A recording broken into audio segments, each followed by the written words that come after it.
Welcome to the morning meeting. I'm Dan with Dan and Sean. Delighted to have you here on this special 6-hour Halloween episode of the morning meeting. Thank you for joining. We call these conversations like no other. And today we'll have a conversation like we usually have here, ironically. We'll run through the day's events. We'll kick it around a little bit. And then if you're here on the two-way platform, we'll take your questions. Regardless of whether you're watching on two-way or on YouTube, welcome. We're delighted to have you here. This platform's a little different than a lot of political conversations. For one thing, we don't trash talk, even though trash talk is the order of the day. So we'll be talking about trash, but not in a trashy way. That means if you go into the comments section in YouTube or here on two-way, please restrict yourself to spirited, serious discussion. You can be fun too, but no negative personal attacks, no invective, and always the presumption of grace and peace, love, and understanding. We're happy to have you here, and we're going to talk about the day. But first, I want to tell you about our efforts to get you involved with two-way to support our efforts. We're doing the equivalent of a PBS pledge drive. We're asking you, if you can, you'd like to support, express your gratitude for our past programming, but also our upcoming programming, including on election night. You can go to two-way two-way.tv/contribute and give whatever you'd like. We'd like to help support our programming, and as you know, after the election, we'll be expanding to other topics beyond politics, sports, entertainment, personal finance, health, all sorts of things. So please continue to be part of the community, and if you can support us, we'd love you too. All right, today, lots going on in the campaign trail, obviously, including both candidates out west. I've just lost my day book. Sorry, here we go. Kamala Harris starts the day in Wisconsin, flies to Phoenix, delivers remarks at what amounts to, I believe, 3:20 p.m. Eastern time. And she leaves Phoenix and goes to Reno and gives remarks at 7:25 Eastern time. And then Vegas is an event, believe it or not, at 12:10 Eastern time. All right. After midnight, she's going to let it all hang out in Vegas at a rally. Her first event features her running mate, Tim Walz, who goes from the Phoenix rally to Bucks County and Erie, Pennsylvania. Donald Trump expanding the map, not in a battleground state, or at least not an official one. He's in Albuquerque, New Mexico today for a rally at, noon Mountain Time, 2 Eastern. He's doing a event with Tucker Carlson in Glendale, Arizona, and then going to Henderson in the Silver State at 6:30 Eastern. So he's in 3 states today, and she is in her states. J.D. Vance is in North Carolina. All right. There's some other surrogates out there, and we'll talk a little bit about surrogates in a moment. But gentlemen, welcome. Happy Halloween. Sean, who are you dressed as there? I was Elmo. Yeah. It's tough to talk. Yeah. So I'm switching over to Tim Walz. Tim Walz. It's very warm where I am. I think I know this is gonna kill me. That and the album, that was gonna be too much. Dan, what exactly is your costume? It's a riff on Donald Trump. It is Keep It Great for all those on Team Blue.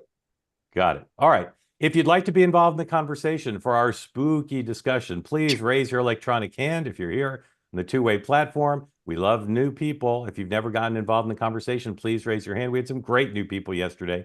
Very exciting to have to hear from new voices. So, guys, the trash story. Sean, I know how you feel, and I share your analysis of the media bias, treating a comedian's joke like it's the crime of the century, and going into overdrive to try to make apologies for what Joe Biden did. One's the comedian, one's president.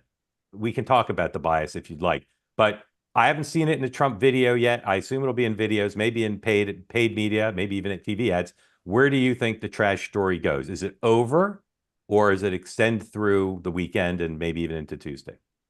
I would be shocked if they don't play that up, keep playing it. The last night, the garbage truck and the vast, I mean, it was dominating social, and then obviously got up this morning and it was all over. So, I mean, it was a brilliant all over, meaning everywhere, not concluded. Correct. Yeah. And I think that the goal, like he owned the moment. He owned them. He basically sees that day. And I wouldn't be surprised considering the reaction that he got, knowing him, that they don't seize on this. And so I'll be blown away if you don't see this thing coming out in some sort of paid form. But I guarantee you the surrogates are going to go nuts over the weekend on this as a talking point. You saw, I mean, look, you can't, this is the perfect confluence with Halloween. I saw so many Trump people dressing up with trash cans. Vivek's out there going, literally lifting trash. More and more people were saying, I'm going dressed as a trash man, or, with a trash bag. So it's just perfect timing for the meme to take flight. And just as a side note, all I'll say on this is it was hysterical. Like, the media got their talking points. It was a gaffe by Biden that the Trump campaign is seizing on, and as Norah O'Donnell put, and showing them no grace. Yeah. Dan, are Republicans going to keep driving this? Yeah, look, absolutely. They're going to ride this horse down the home stretch. It's taken off in Red America. It's the meat, what energizes them the most. I don't think this really is a story for undecided voters. I think, for Harris at this point, it's about trying to turn out young voters who are either Harris or don't vote. And it's about those suburban, women, but also men for whom I think it's a gut check moment on Trump.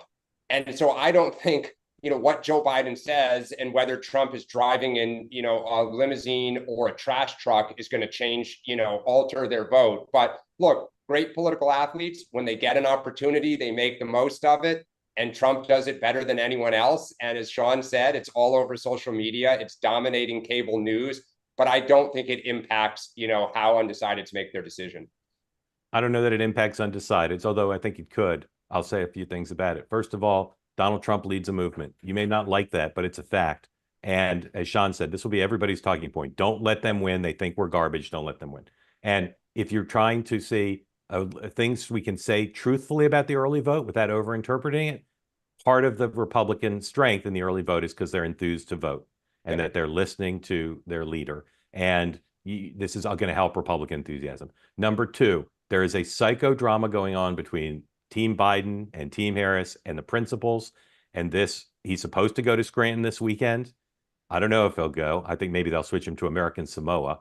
But the level of tension now amongst people who are normally friendly is higher, and it's a problem, because her biggest problem is, in the view of a lot of analysts, is her association with her own administration. And so anything that puts Joe Biden in the news for anything is not good. Finally, if you want to understand Donald Trump and his appeal to the people who like him, go look at the rally last night where he told the story of how he came to get in the garbage truck.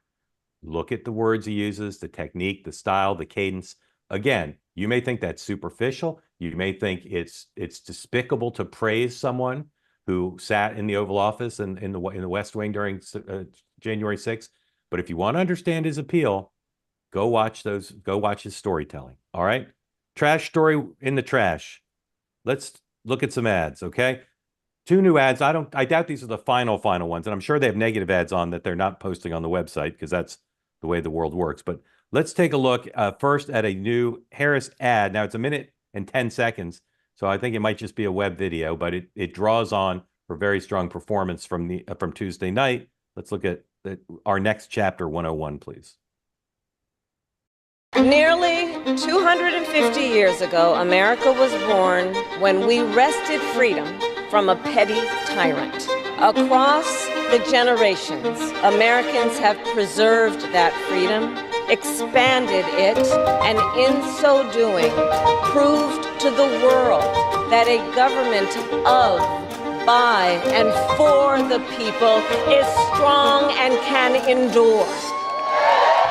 And those who came before us, they did not struggle, sacrifice, and lay down their lives only to see us cede our fundamental freedoms to the will of another petty tyrant.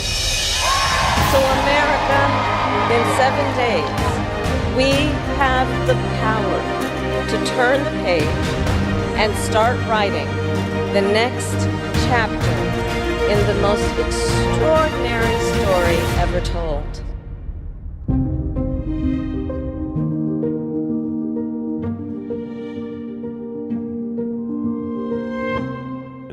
But there's one thing in there and one thing not in there that I think is extraordinary.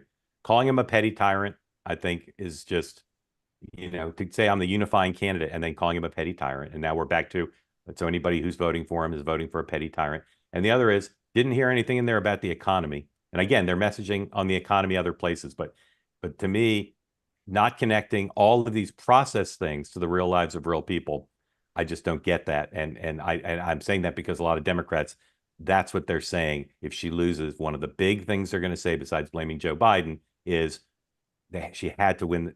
She had to talk more about the economy. And even though the polls have closed on that issue, it's still a problem. Dan. Yeah, I think, though, that what she's trying to do is say to young voters and those suburban voters, you're going to lose rights. I mean, this is something that's a big conversation. We heard it from the woman earlier this week about worried about gay rights being overturned. They're trying to play on the fact that, like, you never thought Roe v. Wade would be overturned. It was. If you elect this guy, civil rights, so trying to appeal to African Americans, and gay rights and all the progress we've made. So it is playing to that anti-Trump, like, forget the economy, I'm riding this horse down the home stretch. So in that regard, I think it's a great ad. To your point, Mark, whether that's going to be a winning strategy, we'll find out. Sean. So look, here's the two things I would say. One is, I think Dan just made a better ad than they did. That this, if you wanted to go out there and say that, say, hey, look, if you're concerned about your right, we always thought we'd have our rights for life. We clearly saw last year the Supreme Court do blah, blah, blah. If Donald Trump gets his way, he'll appoint more people and overturn more rights. So you got to be with me, right? I mean, that is a much more compelling case than what she just laid out. Number two, I think what you said is the important thing. Anecdotally, on this platform, when I'm traveling, when I'm interacting with people, they say the same thing. I really wasn't looking, I've never been fully on board with Trump, but she hasn't given me a reason, and I liked it under him. Like, devoid of issues. And I just, look, God bless her. I'm excited. Good ad, because it didn't close the deal. But you saw that, after that town hall where Dana Bash said if her goal was to close the deal, she didn't do it. And I think that ad is in the same place. It appeals to the people who are probably going to vote for her anyway, but it definitely didn't get, it definitely did not bring anyone new on board. Yeah. Again, I don't know whether they're putting paid behind that or not. It's not the right length for paid, but let's see. All right. But I think, so, guys, the one thing, though, just to keep remembering, the gentleman who came on at the end of the show yesterday from Pennsylvania, who said, I really don't agree with Harris on most policy, but I just can't go back. That is who they are targeting in those suburbs, all over in the swing states with that 100%. ad. That's it. 100%. All right. Again, now here's a 60 from Trump called Fix It. I don't understand all these 60s. I wish I knew whether they're really putting money behind 60s in places. Maybe they are. But when I'm watching ads, in Battleground State TV, I see 30s. But here's a 60-second version of Fix It. 102. Kamala backed Biden on everything. She was the deciding vote for his disastrous economic agenda. They raised taxes on the middle class, and prices soared. Kamala was in charge of his open border policies, giving welfare to illegals while Americans struggle, and their weakness invited wars. Now Kamala wants to double down on failure. It's time to turn the page on Joe and Kamala's failed agenda. President Trump fights for you. His strength kept us safe. Trump cut taxes for families. Prices were lower and the border secure. Now, President Trump can do it again. And we are going to launch a new golden age of American success for the citizens of every race, religion, color, and creed. Remember, Kamala broke it. President Trump will fix it. I'm Donald J. Trump, and I approve this message. Didn't like the voiceover, decently produced, but not cinematic the way some of the other recent videos have been. But the message to me is exactly what they want to close on, and their strongest one. Sean. Yeah, I think it was produced well. I love the music. I actually thought the VO was solid. It was kind of subdued. It's got that sense of fear, which I think is a motivator We know that. So I think it scared people enough on the key issues that they're voting on. So I give it a 10. 10 out of 20? 10 out of 10. Okay. Dan. Yeah, look, if James Carville's right and it's the economy stupid, it's a great ad. Yeah. All right. Let's talk about the Electoral College. And I want to start by showing a vintage clip of David Plouffe, who's in charge of Electoral College strategy, working for Jen O'Malley Dillon at the Harris campaign. And this is an appearance he made on my show in 2016 when he predicted that Hillary would win 100%. He said her chance of winning were 100%. And he talks here about Pennsylvania. And I want you to see how much has changed in 8 years, how the Democrats think about Donald Trump in Pennsylvania. Roll 103, please. Let's put our Florida dispute aside, say he could win it. Tell us why Pennsylvania is impossible for Trump. It's the Easter Bunny, okay? It doesn't exist. He's going to walk out of southeastern Pennsylvania, Philly, and those 3 suburban counties, Delaware, Montgomery, Bucks. She's going to have north of 500,000 margin. There's just numerically not enough vote to pick up. Has that state become more Democratic since 4 years ago? So here's what I think. If Trump were a different candidate who had some appeal to suburban voters, I still think it would be hard for a Republican. The problem is it's like his Northern Virginia problem, his Denver suburb problem, and his Philadelphia suburb problem. It just, he can't get there. So could he get within 2 or 3? I think she wins at 4 or 5, yes, but he can't get to a win number. Okay, let's look at. All right, Sean, what do you think of that vintage clip and what it says about where Trump has gone, Pennsylvania has gone, the Democratic Party has gone in 8 years? You haven't aged a bit. I think that there's a recognition that the coalition has shifted tremendously. Working men and women are with Trump, union members are with Trump, and all of these traditional Democratic coalitions that they didn't think ever would break in a significant way did. I don't think there's any question that I actually think, I mean, in the polls suggested that Trump has the edge going into Pennsylvania, not by much. But if I had to put money down, I'd put it on Trump to win Pennsylvania right now. I don't think Plouffe would be as arrogant to say anything close to that this time. I would go with confident over arrogance, but okay, Dan. Yeah, no, look, absolutely. I mean, the Clintons thought because Bill Clinton was so popular in rural America and popular with the working class that it would automatically translate to Hillary.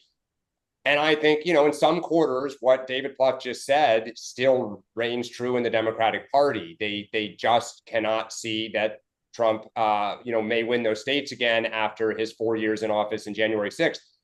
But look, I mean, not only is rural turnout so far in the early vote running almost at historic highs again, but, you know, whereas Joe Biden ran up the score in those suburbs because of, people were disgusted with Trump's performance during COVID.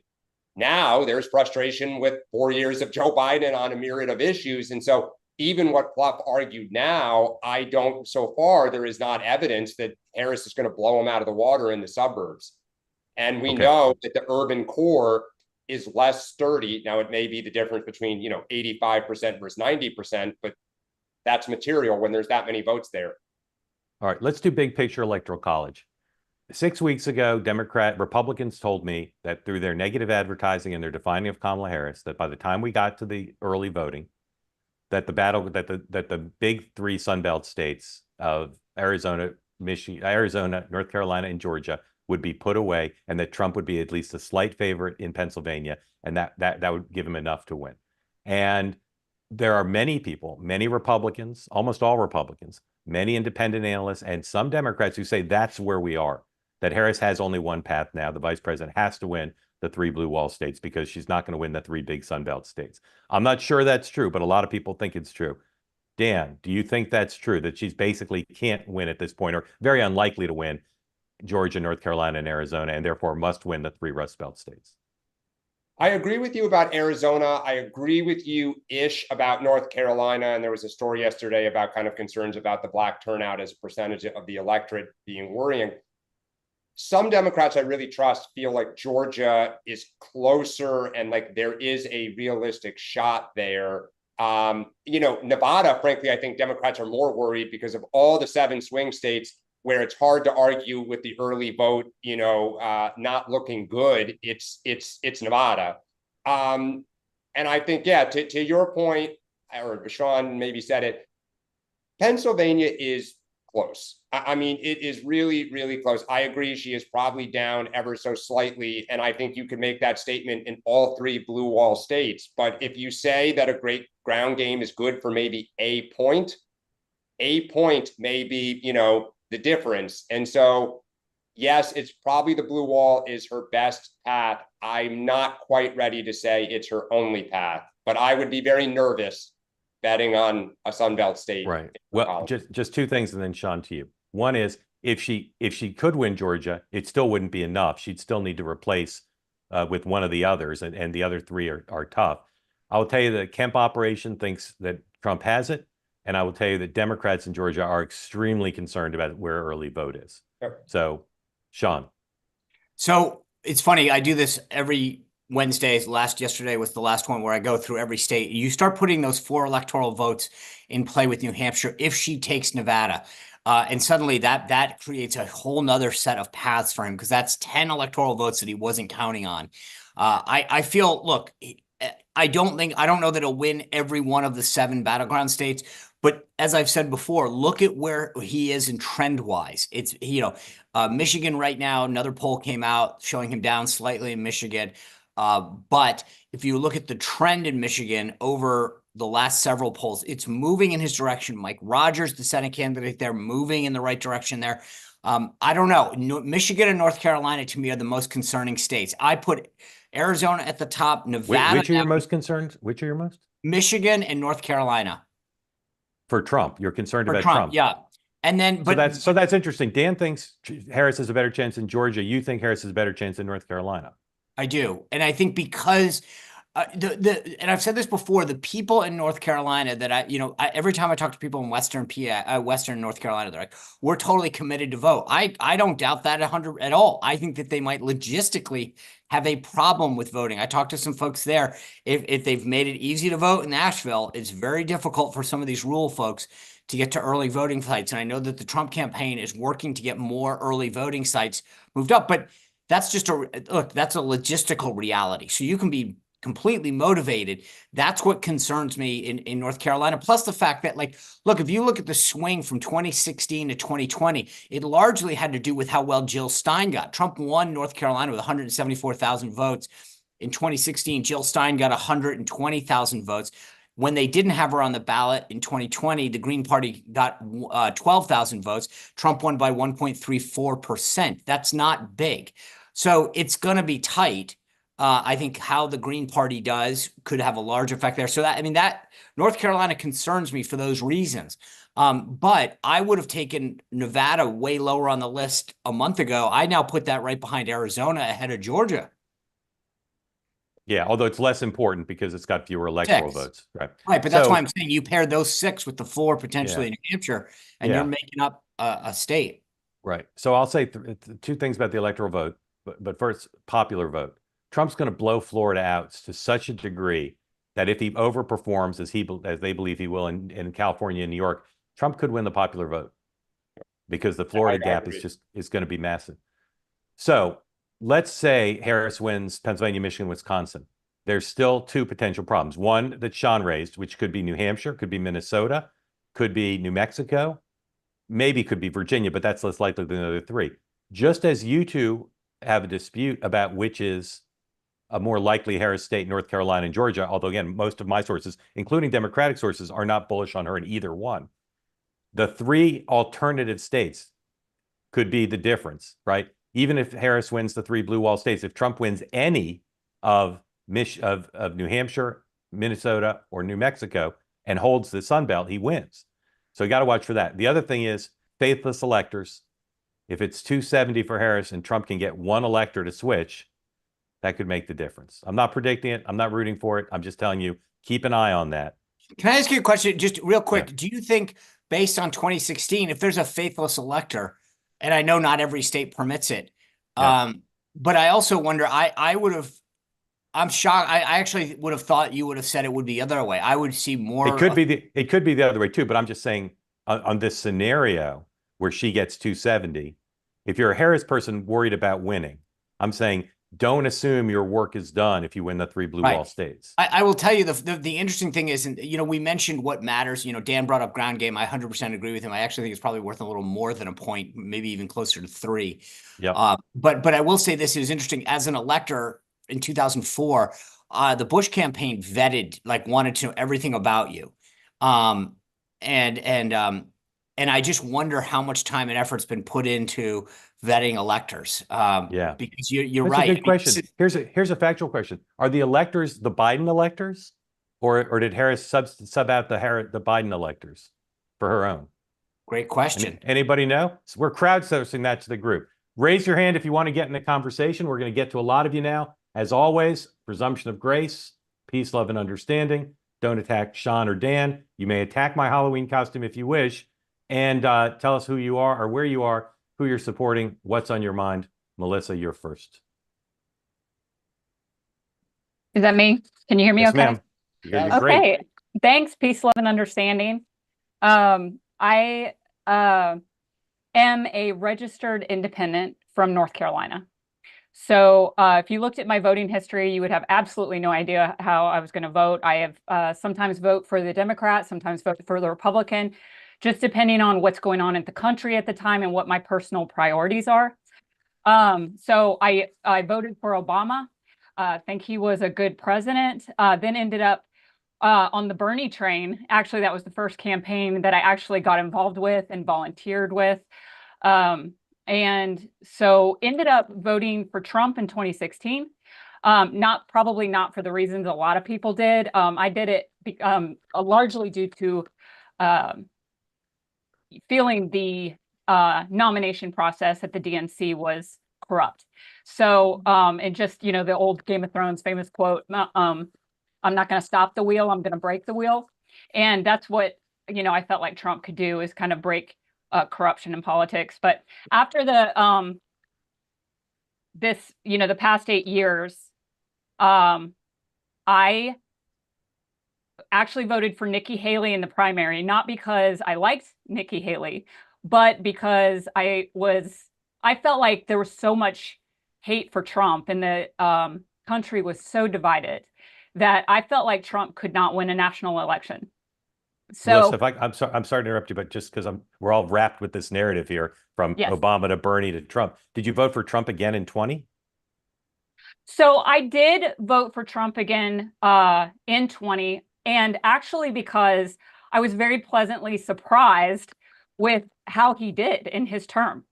And obviously, there's a personality issue with a lot of people, but I think the main thing that concerns me and my top priority right now is not ending up in World War III.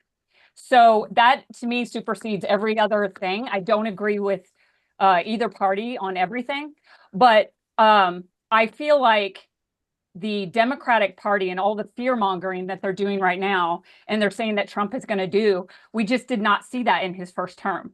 And the fact is that he has a record that he's running on now. And the fact is that we had as much peace in the Middle East as you could expect. We had the Abraham Accords, the embassy moved to Jerusalem. We had good relations with North Korea, which was shocking because before he came into office, it felt like we were on the verge of war with North Korea. Things just seemed to be every time you turned on the news, it was mostly domestic. It was domestic issues. It was impeachment. It was Russia collusion, the Steele dossier. Everything was like domestic issues. And you just didn't feel like we were on the verge of World War III every day. And then Biden got into office, and instantly it was like, China starts getting way more aggressive with Taiwan. You've got Putin invading Ukraine. You've got North Korea instantly starts getting back into their ICBM tests, getting more aggressive in their nuclear program. So I can't even count the number of times I've seen on Twitter World War III trending. So it would just, I just feel like, and I'll tell you, the other thing is, like I said, I voted for Obama. I am a registered independent, but I would say I leaned liberal. And the Democratic Party to me now is unrecognizable. And my question that would be directed towards Dan, because I look at the Democratic Party now, and they're not even the same party that they were when Obama ran. You know, they used to be the party of civil liberties. Now they openly are saying they're pro-censorship. They're talking about regulation and censorship of social media under the guise of misinformation. But the problem is, who decides what is misinformation? You know, that's very scary to me, because I think there's a reason that free speech is the First Amendment. It's the very first one in the Constitution. You know, the Democrats used to be the anti-war party, and now the Democrats are campaigning with the Cheneys. I mean, if you told me that the Democratic nominee would be campaigning with Dick and Liz Cheney, I wouldn't have believed you. They used to be the party of the working class. Now they are the party of the elites. You know, they're a completely different party. I feel like everything has kind of reversed. I feel like part of the problem is their nomination process, because they seem to anoint their nominees as opposed to letting a primary process play out. And I feel like if they let the Democrats choose the nominee, they would have actually, I mean, to be honest with you, I feel like Kamala Harris is the worst. She's the worst nominee I think I've ever seen in my lifetime. Right, And Melissa, hold on. That's a lot, and I think we all want to ask you questions and clarify some things. But let's let Dan respond to your characterization of his party.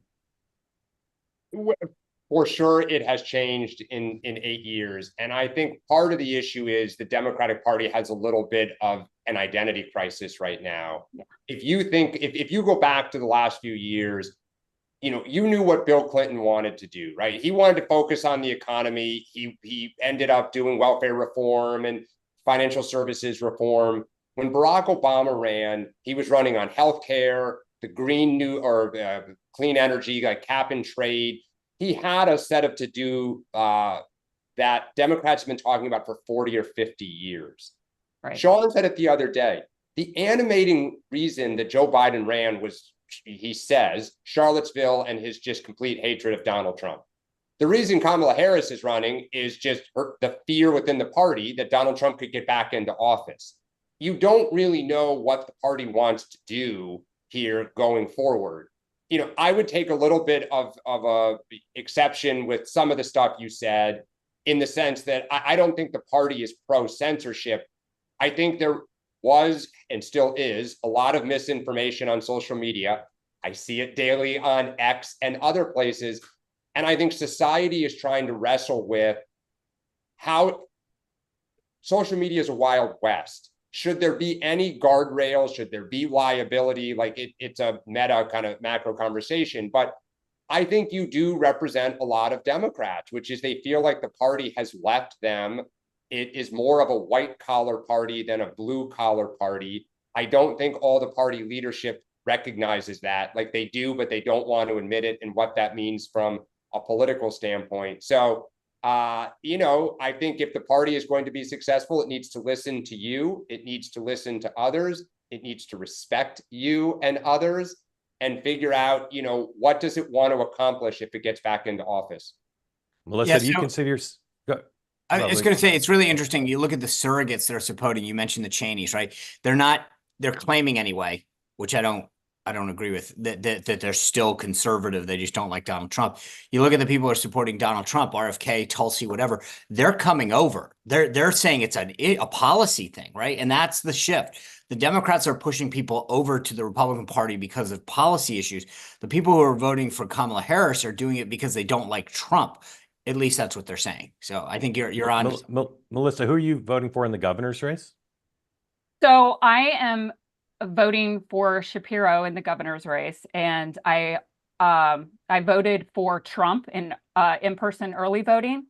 And I would just say anecdotally too, I live in a very red county in North Carolina, and I usually do early voting, and there was the longest line and the longest wait I have ever experienced in early voting. So that's just anecdotal.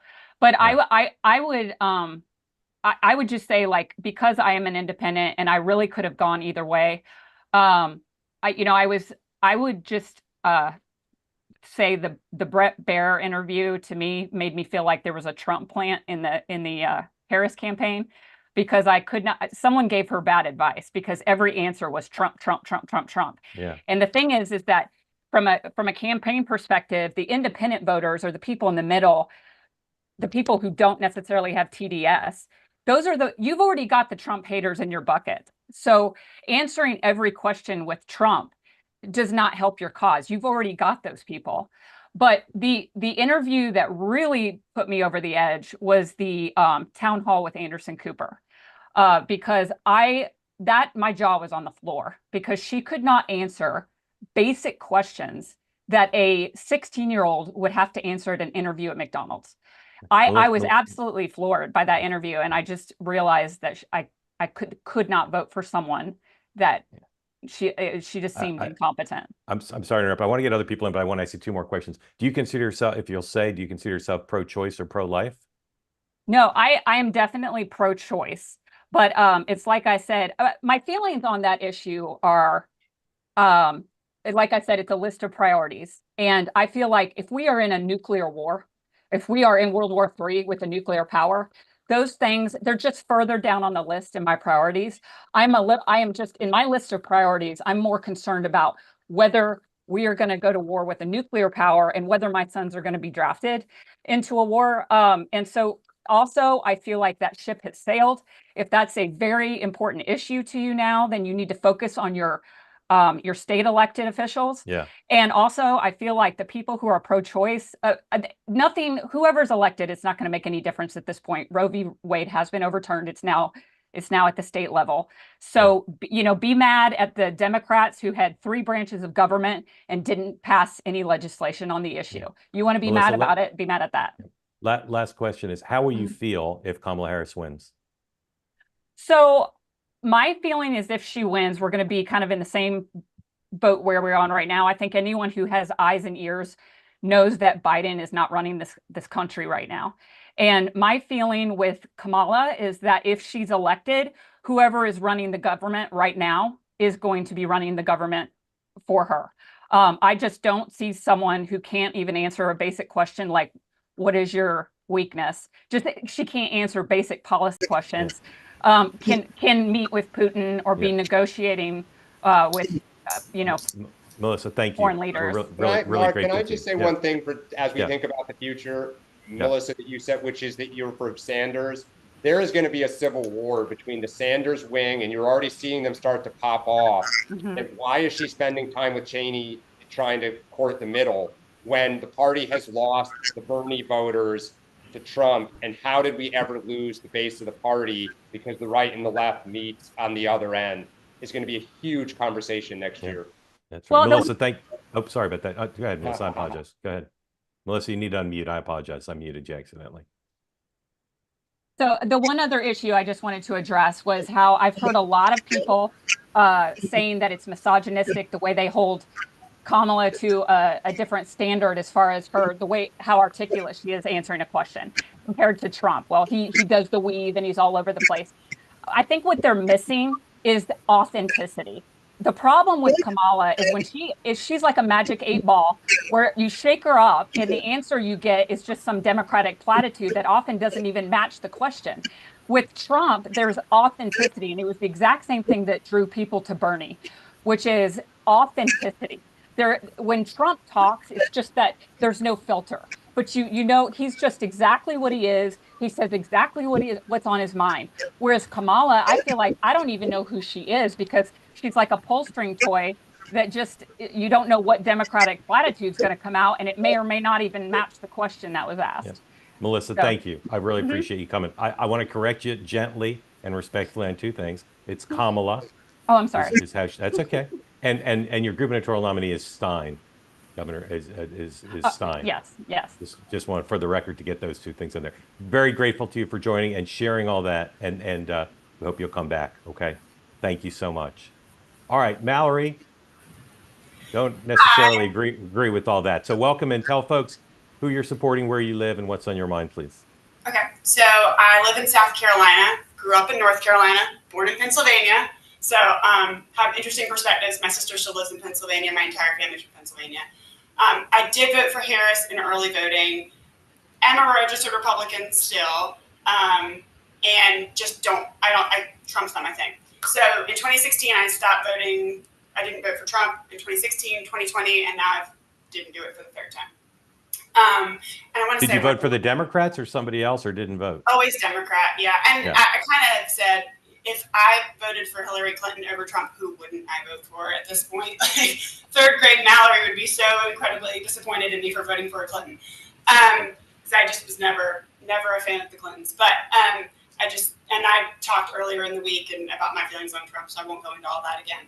But I do want to say one thing a little bit off topic. Game Change was one of my favorite books. I absolutely loved it during the 2012 election. I still talk about it. It's right on topic for me. So thank you. Yes, so I love, and I love that the lady who just came on before me, because that was my question why I initially raised my hand, but I think it's led to a better conversation, broadly speaking, because I consider myself like a Bush Republican. I love John McCain. I loved Mitt Romney, Jeb Bush, all of the old school Republicans. And now we have, Trump, who's kind of come in and taken over the party over the last 3 cycles. And now anybody who was following the Republican ideals from the last 30, 40 years, now we're the rhinos. And even though he's new to the party, he's the real deal. He's what Republicans are. I don't fully align with a lot of the things on the left, although I do think we should take care of the planet. I am pro-choice, and that's always been an issue for me. It's never really necessarily completely swayed my voting, because I always felt like we had Roe v. Wade to kind of protect us. Now the training wheels are off. I don't know where we stand on that. But my question really was about, how are we seeing down ticket voting kind of influencing, or how do we think down ticket voting is going to affect maybe the outcome in some ways? Because I think some of the things that we're seeing is that as an independent voter, I feel like the right is very right now, and the left is very left. I feel very much in the middle. Nobody wants to pursue policies to really attract me. Harris's main thing is to say, well, Trump is a fascist. Well, that's not really going to convince people, make people feel better about her as a candidate. So I'm wondering if we're going to see a lot of people voting opposite party down ticket, which is interesting because the lady before me did that in the vote for Stein. And I thought what Sean said about North Carolina was fascinating, because Stein is over Robinson 15 points right now, which is great because Robinson is a very interesting candidate. But I do find it interesting that Robinson's a very Trump, that he kind of follows that Trumpism mentality, and he's losing in North Carolina. So I do also think that maybe North Carolina really is going to be a toss-up for Trump. But I think the conversation about the identity of political parties right now is fascinating, because things are wildly changing with candidates. I agree with everything she said about Harris. I don't think she's a great candidate. I just really don't like Trump. But I would say some of the same things about Trump. I don't think Trump can answer policy questions effectively at all. I don't think we know what we're going to get with Trump. I don't know if we're going to have Project 2025 or not. Right now he's saying no, but once he's in office, he probably would change his mind. What does Project 2025 mean to you?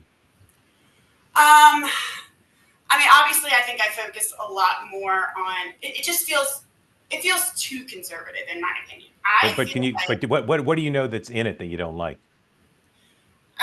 Some of the things that I have, and I'll admit, I started reading some of it and I didn't get deep into it. I read enough. I don't mean to put you on the spot. I'm just wondering when you talk about it. Just like women's rights, and I feel like it's just, and maybe I'm caught up in the propaganda around it, but the idea that there's really conservative, not just like the normal, just think tanks trying to impose certain social values on the country. I think everybody should be allowed to be who they want to be, and I don't feel like the government should be getting involved in personal things. And that, I don't know, I think we should focus on the economy, infrastructure, defense, but when it comes down to you do you and I want to be me, and I don't care what's happening inside your household. I'm glad you brought up Project 2025, because we haven't talked about it in a while, and it is in a lot of the Democrats' messaging. And if Kamala Harris wins, the history of how they elevated Project 2025 to a thing will be quite important in explaining what happened. Sean, over to you for Mallory. Yeah, just real quick. And address her question, if you would, about Dan Ballot. So first of all, I think what's interesting, just to be clear, I was referring to Jill Stein, not the Democratic gubernatorial candidate and the Green Party nominee. She was on the ballot in 2016, did very well, I think was decisive in a few states, wasn't on the ballot as their nominee in 2020, and you clearly saw a massive fallout. She's back on the ballot in almost every state, save one in terms of the battleground states. So Anyway, so that's what I meant on that. I will just say this. Look, politics is an interesting business. You use what you can to win. So I'm not begrudging the Democrats for making something of Project 2025. But I think Mark's questions were apropos of the issue, which is like most people are think about the hype that I heard it's horrible. One, have you actually read it? Two, do you understand that since 1984, the Heritage Foundation has put out a list of issues for the incoming administration of everything, as I think some of the Dem groups do. It's an outside group. That's what their goal is to come up with policies that they want. I bet you the Center for American Progress on the left and the Brookings Institute on the left, all those probably do the same thing. It's just they haven't been branded as well. And like I said, credit where credit is due. The Dems have done a good job of branding it, but that doesn't escape reality of what it really is and what it's been for the past, 4 decades. So I just want to make sure that people understand what it really is before if that's your basis for voting, you might want to rethink and actually look at issues. Dan? Yeah, look, I mean, I would totally agree with Sean in that, and I was in DC for 20 years. I worked closely with think tanks, both as a lobbyist and a Capitol Hill staffer and other things. I mean, you get ready for the next administration. There are a lot of staffers on both, whether it's at Heritage or at CAP or Brook, that will go into the next administration. Like that's where you pluck your talent as a rule. It is where policy is socialized and you come up. There are plenty of ideas on the left that I would think are somewhat batshit, crazy, and same on the right. But all is fair in love and war. It was genius to elevate it. And the advantage that Democrats have is because Roe was overturned, and it was so shocking that happened to so many people, there is a hair trigger sense within the party. And I think even with a lot of independents is there something else that I'm not thinking of that I've taken for granted that may be overturned? And that is where Project 2025 fit into that fear. And Democrats are trying to drive it home. Brian Lee, there's so much to talk about politics, but I speak for the group when I say we want to hear about your sweater. We want to hear about the implements that are next to you. We want to know what that structure is in the background. So just spend a little time introducing yourself to the two-way community, Brian Lee. Sure. So then we'll get to the politics. This is Hamden, Massachusetts, my little farm here. And is it a working farm? It's I have MS. I just had to retire from commercial fishing. So this is going to be a nonprofit farm for people with MS that had to deal with like sudden career changes like I had to. I worked in New Bedford, Massachusetts on scallop boats my whole life till last year. I did it with 7 years with MS, but I finally had to bring it back to land. Amazing. Well, that's fantastic. What are you going to farm? So it's just going to be a vegetable farm for the local restaurants, but it's mostly going to be for people with MS that had to deal with a sudden career change because of the disease progression, and then people with MS that are brand new diagnosed, so they can come here and spend some time with people that have had it for a long time. Is there a website already, or is that to come? It's it's Chapin Road Farm on Instagram. But this next season will be the first season for the farm. All right, so keep us posted. Now, one of my colleagues suggested you were shooting some arrows. Yeah, I misunderstand. I was shooting my pheasant bow. It's pheasant season here in Massachusetts. Amazing. All right, well, congratulations on that. That's very entrepreneurial and brave of you to make it such a courageous turn and to care about others. So thank you for that. Thank you, Mark. And what's on your hat? One more thing. Oh, this is a kind of a joke hat. It says "Let's go, Brandon." It's my dad's hat. I just threw one on because it was sunny. He's an OG Trump person. I never was, but I started having issues with the Democratic Party when they didn't nominate Brian Schweitzer, the Democratic governor, I believe, of Montana, and they picked Clinton instead. Like, I think if they had chose Schweitzer, I think he would have been a better solve against what was happening with Trump. Because at the time I was working, commercial fishing, and that's a very Republican bubble. So I could see Trump was a lot more than a Pied Piper candidate. Like, you could see the movement he was starting early on. And I think Clinton, running Hillary against him was just a just threw more gas on the fire. Brian, did you vote for Trump in 16 or 20? No. And are you voting for him this time? If I do, it would only be because I'm in Massachusetts, and I would, just to lower the victory for Harris here. What do you like most about Kamala Harris as a leader? I like how far she's gotten with her ability. That's really impressive to me. And which one do you agree with more on issues? I I think we're so beyond the pale, like politically. It's hard to even have serious discussions about what's happening politically. I guess Trump, I do think, the border stuff was a mistake for the Democrats. I think going hard with the trans stuff was probably, but I'm a person without a party for sure. I'm a extreme unenrolled person, I guess, because I couldn't, but I guess I would vote Trump just because of where I live. It would be a harder decision if I was in a swing state. Yeah, so much I want to ask you, but let me just turn it over to Sean to see what he wants to ask you. Yeah. So first of all, thank you for everything that you're doing. It's a great story that how you've done something so positive with this disease that you're facing. So kudos Thanks, to you and what you've done. I remarked the other day, I think that there's a lot in that community that I've heard from in terms of the longshoremen, the fishermen, the shell fishermen, who really have some issues with the policies of this administration. And then also the wind farms, what they've done. Yeah, that's the issue that made me leave the Democratic Party, because I was living on Cape Cod when that was all happening. And it was obviously going to be a disaster, before the massive blade failure off Nantucket. We all saw that, but we were ostracized from communities on the left for bringing it up. I know. And that's why I'm saying, I think, do you think that I heard over and over again from people who make their life on the water that the policies of the administration have driven them away from what traditionally had been they're sort of a family of Democrats have said, I can't take it anymore. The policies are pushing.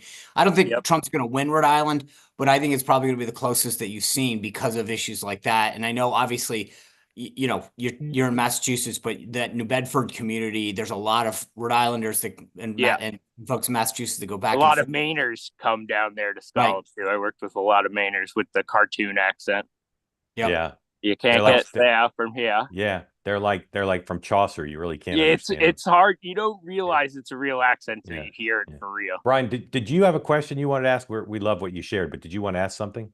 I guess my question would be, what do you think will happen with the Democrat Party if Trump does win here?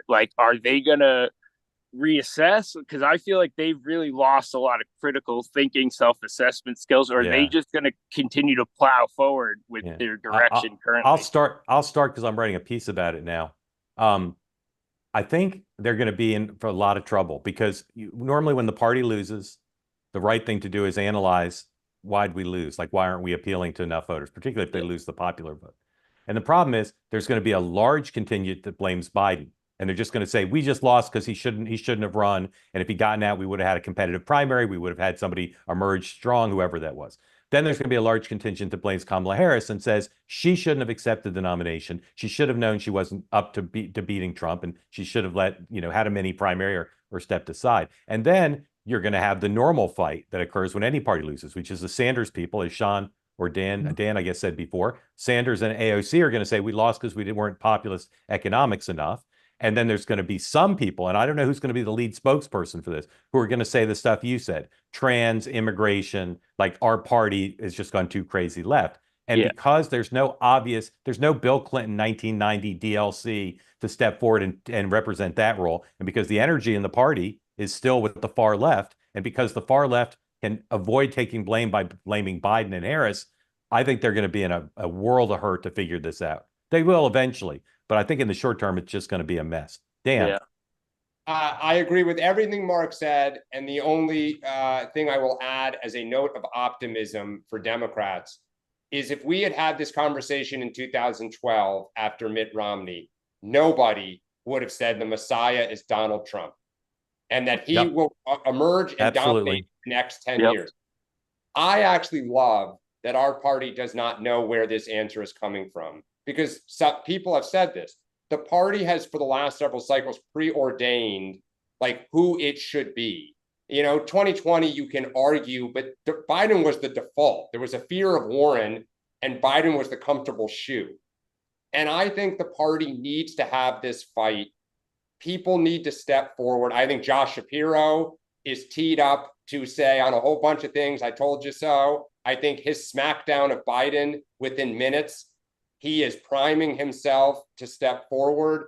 Mark's right, whether it's, Sanders or AOC. So I don't know the answer, and I like that. Yeah. Brian, 2 more questions for you. Number 1, can you say New Bedford with a really great New Bedford accent, please? Well, we would say New Beige. We call it New Beige. New Beige. I've Beige. not heard that.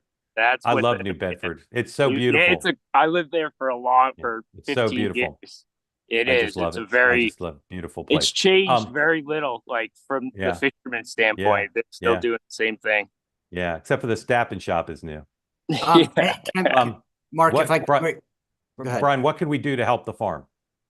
The farm is, I guess, follow, Chapin Road Farm on Instagram. But we're going to be looking to just, get a little bit of grant money. The cool thing is it's my parents' land, so it's going to cost very little to make a big impact, I think, because one of the things with MS is all these things happen in a medical setting. So it's be cool to have something for MS that's not in a hospital or And do you have housing for folks, or you just so that we got places, the house here for a couple people to stay, and then hopefully when we down the line we're going to put in like a bigger second building with like more of a bunkhouse setup. Amazing. All right, well, folks, I've put the Instagram in the chat, and we're all going to follow you, and just please stay in touch with us, and if you get to the point where there's stuff we can do to help, let us know. Okay. I definitely will. I'm glad I popped on the Zoom today. I've been following since the beginning. It's an awesome platform you got. Thank you. Sean, did you want to say something? Yeah, thank you. I obviously, and I'll try to make it out there at some point. You guys are all invited. Hamden, I gave you the follow. You've got me. You've got my stuff now on Instagram. Awesome. I'll make 3 points that are just kind of, I think one of the, both parties have this frustration. I think Dan articulated about tradition. Like think of the Republican Party, right? Forever it was like, hey, whose turn is it next? Trump thoroughly disrupted that. And I think that's what a lot of people who finally felt like, wow, I didn't know you could do this. I didn't know that you could disrupt what was happening. I think Trump showed traditional Republicans, myself included, that there was a different way. You could do business differently. You could achieve goals. You could fight more effectively. And I think that was something new that we had never seen. And that's number one. Number two, I think one of the points that I was just making that I think is going to be interesting post-election is what issues were not being tracked. Like this issue up in New England with the wind farms and what it's doing to the communities is unbelievable. It's killing a ton of whales too. It's killing whales. It's killing jobs. It's horrible for the environment. But there are these niche issues when you start talking to people in different communities. And the community, it's been something that they've been dealing with for years. And then the last thing I'll just say is one of the previous folks brought this up. I hear this more and more with folks about, we talked about the contract with Harris and people wanting to hear something from her, not hearing it. But there's also these existential threats, particularly with what's going on in the world with North Korea and China and the fear of war, and saying, you know what? Kamala is known for being indecisive. Trump kept us safe. He will protect us. We didn't have any of this. We might have had, someone put it in the chat, which I thought was excellent. I'd rather have WWE than World War III. And I think that for a lot of voters, that actually will be a reason that they vote. Brian, tell us the Instagram one more time. It's Chapin Road Farm, CHAPIN Road Farm, all spelled out. But that's the road we're on here in Hamden. So if anyone wants to come visit the farm, they're more than welcome. And anyone with MS, especially, reach out, because that's what I'm doing now. A lot of my time is talking to people that are recently diagnosed, because it's it's quite the whirlwind when you get that diagnosis. All right, we got you up to 35 followers. I don't know Awesome. what you started the day. I don't know what you start. I don't know what you started the day with, but we'll get you more. Probably like 4. It was probably just All right. my mom, and so that's all right. We'll get you more. Everybody on here, please go to, if you're on Instagram, please go follow Chapin Road Farm. Brian, thank you, and again, really amazed and impressed by what you've done. Grateful for you joining the conversation here as well. Thanks, Mark. Thank you. Man. Have a great day. Come back regularly. All right. Happy Halloween again, everybody. Tonight, 6 o'clock Eastern, special spooky Halloween edition. Former New York Knick, former New Jersey Senator, former presidential candidate, Biden-Harris supporter, Bill Bradley, one of the best people I know, will join us, and he'll spend the hour with us answering your questions. He wrote a piece about the Madison Square Garden event. Of course, Bill Bradley had a few fine moments in Madison Square Garden, so he feels quite at home in that building. So we'll talk to Senator Bradley about the presidential campaign, about his film, which I highly recommend to you, and he'll take your questions. So that's at 6 o'clock tonight. And then again, as I said at the top of the program, if you want to support what we're doing here, if you appreciate our programming, you can contribute to what we're doing, any amount, if you want to be part of supporting our future efforts to build out the platform for more programming, politics, but also other verticals. Go to twoway.tv/contribute, or just twowaytv.tv, and you'll see the contribute button, and you can give whatever you want. All right, finishing up, election night, we will be with you. We'll be on at 6 p.m., the normal time for Two-Way tonight, and then we're going to be on throughout the evening. You'll get notification soon about what that exactly will look like. Dan will be with us. Sean will be with us for some of the evening. He's a very busy man, but look forward to the specifics, but please save one of your screens for us, because we're going to have two-way programming that's different, we think, than what you'll find anywhere else. And we've got some tricks and surprises, some spooky tricks. Join us. Sean, how old are your kids? Are you going trick-or-treating tonight? They're both 13. So I don't know that I'm allowed, but I might have to man the fort. But I will go out at some point to get something. Yeah. What are their costumes? I still don't understand. My daughter's got like a raincoat. My son is a shark. They're based on something that I'm clearly not in the loop on. All right, Dan. Yeah, for the first time, I will be home by myself. All 4 kids are going out with friends, and to Sean's point, they don't want to be near us. And my wife has a work event, so I will be sitting on the front step handing out candy to anyone. What are you giving out? Maybe I'll come by. We have everything. I mean, everything. We have the big stuff fun size or big? You go big. Oh, we go big, and we have like 5 Amazon boxes. We ran out our first year in New York City and our second year, and ever since we have vowed we shall not run out of candy. And how many of your kids are wearing costumes? All 4. All 4. By the way, can I just, you know what was interesting, Mark? I was watching one of the morning shows this morning. I didn't realize in certain places, including here in Virginia and in Pennsylvania, they made a couple, New Jersey, there are towns that limit the age that you can go trick-or-treating, some at 12, some at 14. I thought that was amazing. This is unconstitutional. This should be addressed by the candidate. Class action suit. Dan, do you got the 4 costumes tip of your tongue or no? We have a New York Knick, an Atlanta Falcon, pizza, and a scientist. How many of them are homemade? 3 of the 4. The pizza, he had to go to Amazon. Yeah, our homemade pizza is a challenge. Thank you for asking. Mark, what are you dressing up as? Exactly. Well, I usually tell James I'm going as a dad, but this year he did not buy that. So I'm going as a wizard, store-bought, haven't seen it. Looking forward to my costume. And James is a wizard as well, and he's been wearing his costume to parties, and it is spectacular, if I do say so myself. I'll probably put it on Instagram, but it's almost haunting. He's so wizard-like in his beard. All right, everybody, see you at 6 o'clock with Senator Bradley. Thank you for watching. Two-time NBA champion and NBA Hall of Famer Bill Bradley, 6 o'clock tonight, and the 3 of us will be back here, same bad time, same bad channel, 9 a.m. Eastern time. If it's 9 a.m. Eastern time, Sean, I'm supposed to say the morning meeting with Gusto. Oh, no, I was going to say then it's 7 a.m. Central. Yeah, all right, fine. All right, have a great day, everybody. We'll see you at 6.